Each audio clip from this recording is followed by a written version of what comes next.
अस्सलाम वालेकुम, मैं हूं मरीम नवाज और आज तारीख है 14 अप्रैल 2024 की। मुल्क में शोर है आईनी तरमीम का, लेकिन ये शोर सिर्फ शोर ही लग रहा है। आज के रोज क्या होने जा रहा है, कौमी असम्बली और सेनेट में कितनी सदाकत है, कल से जो हाइप क्रिएट की गई तो उस पूरी हाइप के पीछे क्या मुहर्रकात और वजूहात हैं, और अदलिया ने अपना कौन सा ट्रम्प कार्ड संभाल के रखा हुआ है, इससे मुतालिक इस व्लॉग में बात करते हैं।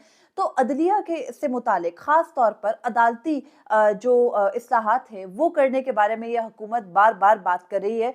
ये अदालती इस्लाहात बहुत अरसे से मुतालबात की सूरत सामने आती रही, लेकिन कुछ इस्लाहात ऐसी हैं जो कि कुछ अशखास की ख्वाहिशात पर मबनी है, उनके अंदर हकीकत कुछ नहीं है, और उन्हीं इस्लाहात के ऊपर हुकूमत के जो संजीदा अहदेदार हैं वो ये दावा करते हैं कि वो इस्लाहात नहीं हो रही। जी हाँ, ये इस्लाहात हैं।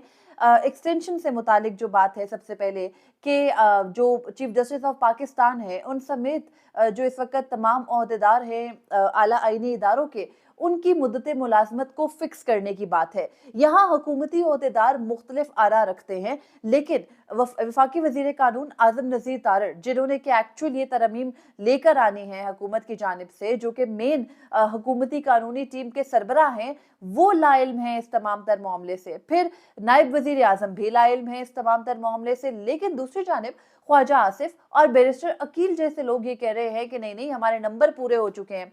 और एक और बड़ी डेवलपमेंट ये है कि अगर हुकूमत के नंबर पूरे हो गए, अगर हुकूमत वाकई ही ये कहती है कि उनके पास नंबर पूरे हो गए हैं, तो उसके लिए हमें नंबर गेम तो देखनी होगी, वो भी आपके सामने रखती हूँ। लेकिन रात गए मौलाना के घर क्यों जाना पड़ा फिर हुकूमत को? हुकूमत तो कल शाम को दावा कर चुकी थी कि उनके नंबर पूरे हो गए।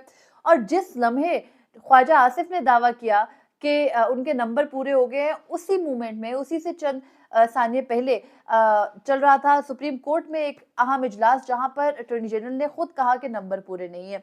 तो बहुत सारे सवालात और बहुत सारे जो तजादात हैं उनके बीच में हकाइक को हमें देखना चाहिए। हकाइक क्या कहते हैं?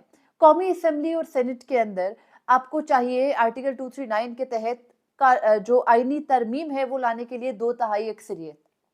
कौमी असम्बली में इस वक्त हुकूमत को 2/3 अक्सरियत मिल सकती है 224 नशिस्तों के साथ, और हुकूमत के पास है 212 नशिस्तें। हुकूमत से मतलब ये मखलूत हुकूमत जो कि इतने मसाइल में घिरी है कि उसके अपने इत्तेहादी, जिनको इशाइये दे देकर मनाया गया है, वो भी हर बात पर राजी नहीं है।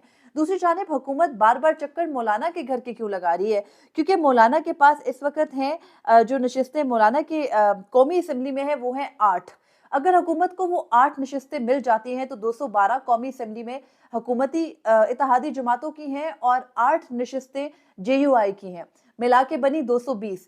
4 नशिस्तें फिर भी कम है। अब वो 4 नशिस्तें पूरी किस तरह से हो सकती है? खींचतान के जो पीटीआई है उसके अपने हैं 89 कैंडिडेट्स, जो कि लगभग अगर आप उनके साथ बाकी मिला ले तो वो बन जाते हैं 99। लेकिन जो पीटीआई की पूरी सारी नशिस्तें हैं, अभी उन मखसूस नशिस्तों का मामला नहीं है। 25 नशिस्तें कौमी असम्बली में खाली हैं, उनको निकाल कर हम 2/3 अक्सरियत निकाल रहे हैं।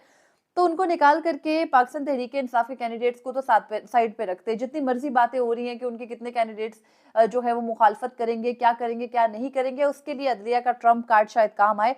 तो पीटीआई वालों को अगर माइनस भी कर दें तो हुकूमत की सूरत हाल कुछ ये है कि 212 नशिस्तें उनकी हैं, 8 नशिस्तें मौलाना की मिल जाए, 220 हो जाएंगी, 4 नशिस्तें कम पड़ती हैं।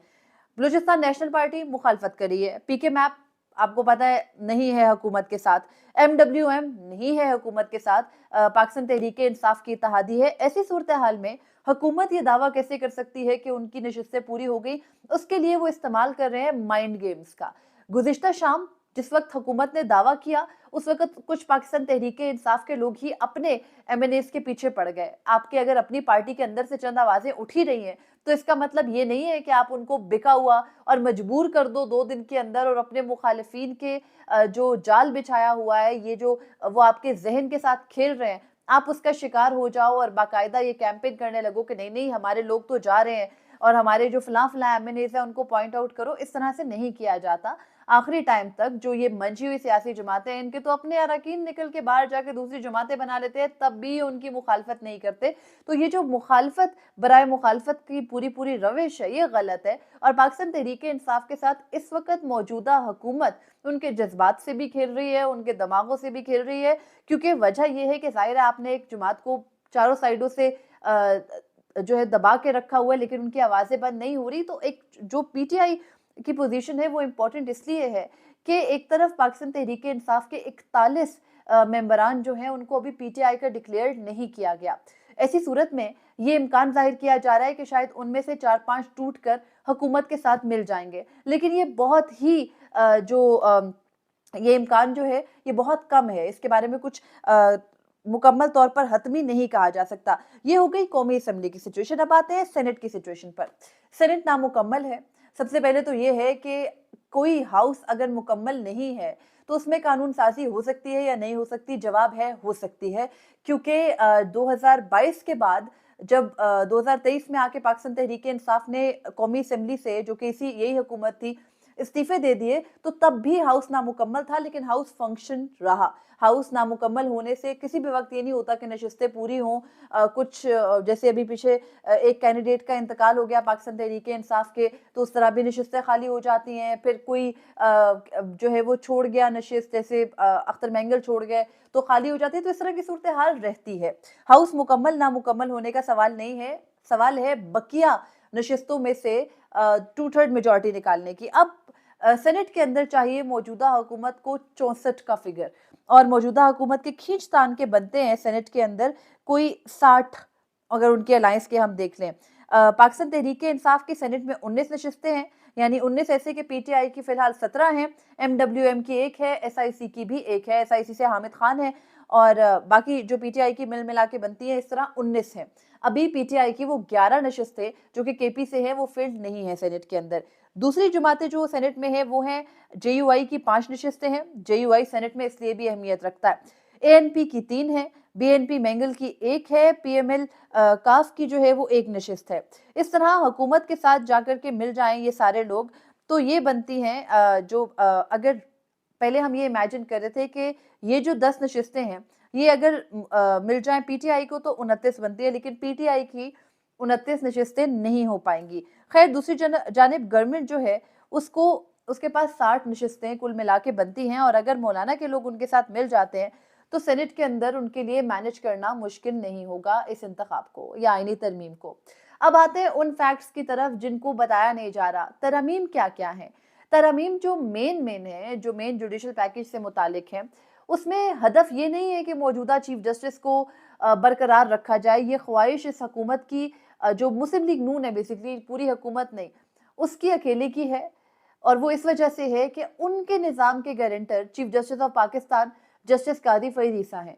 उनको जो मौजूदा हुकूमत है, अगर उसको ये सहारा है कि अदलिया में, ख़ास तौर पर अदलिया के सरबराह हमारे हैं, तो जस्टिस मंसूर अली शाह के दौर पे ये हुकूमत इतनी बेगम नहीं हो सकेगी। इतनी मर्जी के फैसले जितने पिछले 1 साल से उनके हक में आए हैं वो नहीं आ सकेंगे। और यही वजह है कि ये पूरी जो सूरत हाल है इसमें कोशिश की जा रही है कि किसी तरह चीफ जस्टिस कादी फरीद ईसा का ओहदा सिक्योर किया जाए।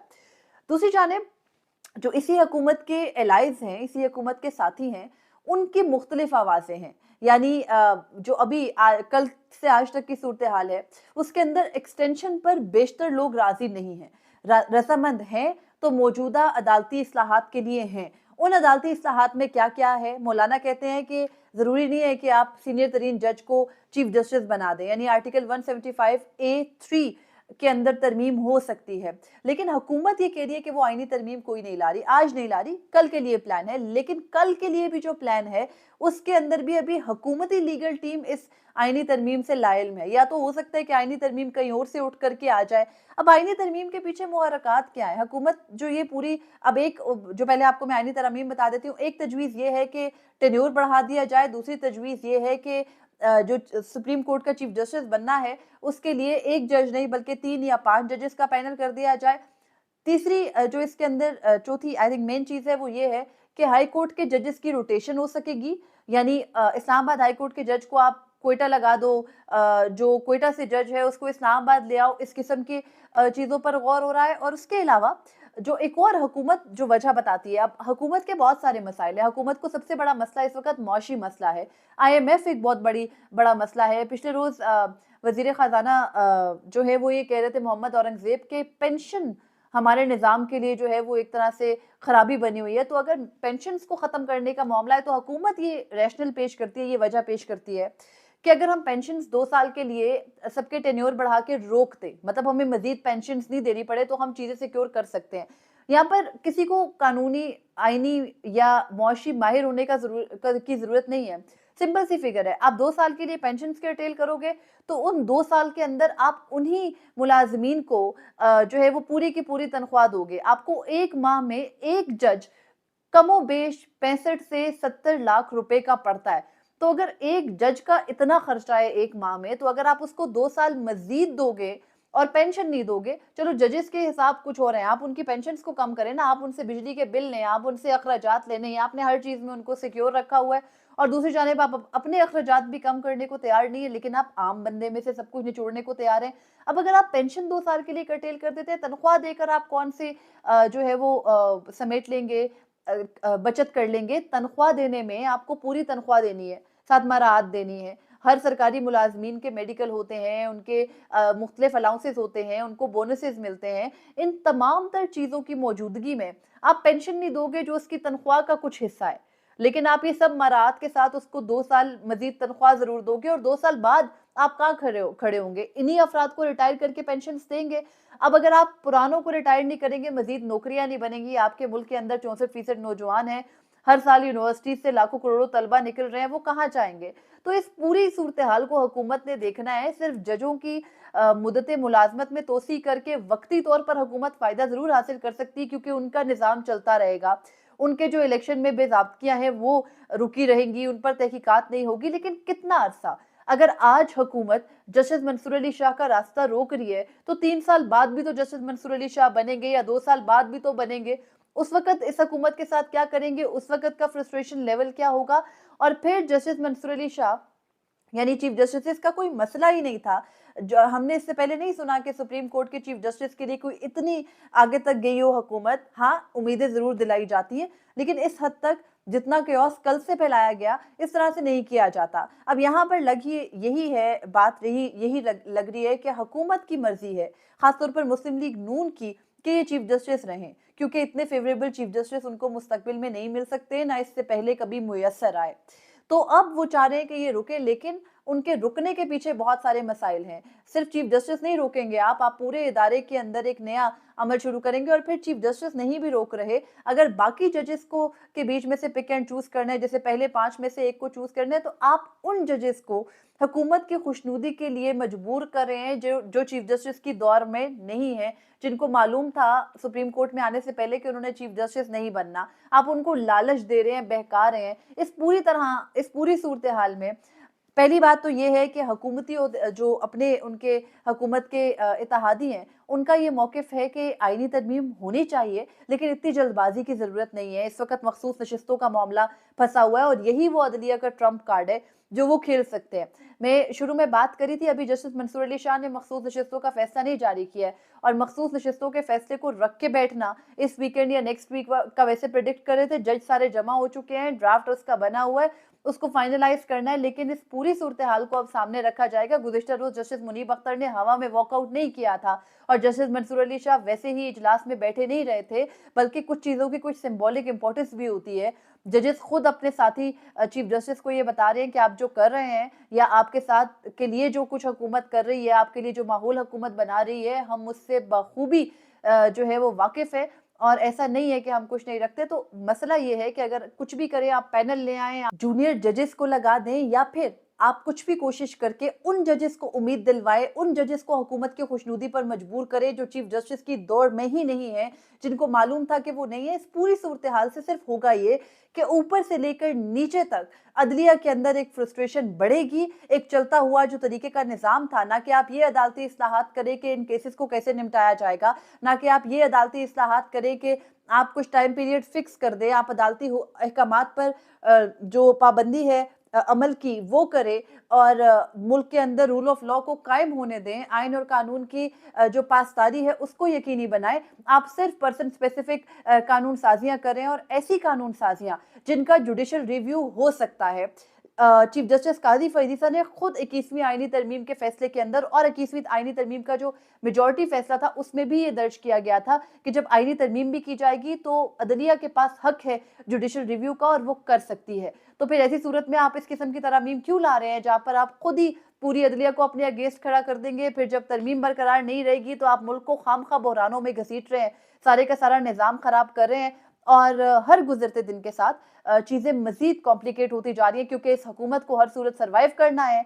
अपने जो मुखालिफिन हैं, ख़ास तौर पर पाकिस्तान तहरीक-ए-इंसाफ, उनको बर्दाश्त नहीं करना और उनको साइड से हटाने के लिए जितने मददगार मौजूदा चीफ जस्टिस साबित हुए, शायद ही कोई हुआ और हुकूमत ये चेंज खास तौर पर मुस्लिम लीग नून नहीं चाहती। लेकिन जस्टिस मंसूर अली शाह से आज अगर कोई दुश्मनी मोल ली जाती है या जस्टिस मुनीब अख्तर से ली जाती है, आप भले जूनियर जजेस भी ले आए, आप जजेस को निकाल तो नहीं सकते सुप्रीम जुडिशल काउंसिल के अलावा किसी भी चीज़ से, तो जजेस भी वहाँ पर मौजूद रहेंगे और उनका जो फैसला है या उनके अहकामात हैं वो भी मानने पड़ेंगे। और फिर जब आपने इसी निज़ाम के अंदर सर्वाइव करना है और इसका इदराक बहुत से हुकूमती ओहदेदारों को है, तो फिर आप जब उसी निज़ाम में होते हैं तो उसके जो आला या अहम किरदार होते हैं, उनसे इस किस्म की मुखालफत, ख़ास तौर पर ज़ाती नौइयत की मुखालफत नहीं मोल ली जाती। तो अब देखना है कि हुकूमत क्या करती है। आज तो कोई भी ख़ास आईनी तरमीम नहीं होनी है, उसकी वजह ये है कि कौमी असम्बली और सेनेट के एजेंडे पर कुछ नहीं है, सप्लीमेंट्री कुछ ले आएँ तो ले आएँ, लेकिन जिन्होंने लेकर आनी है हुकूमत की कानूनी टीम वही लाइल्म है, तो लाएगा कौन? हाँ, कहीं और से आ जाए तो फिर बात कुछ और है। मज़ीद कोई डेवलपमेंट होगी आपके सामने रखूँगी, अब तक के लिए इतना ही था। मुझे इजाज़त दीजिए। अल्लाह हाफ़िज़।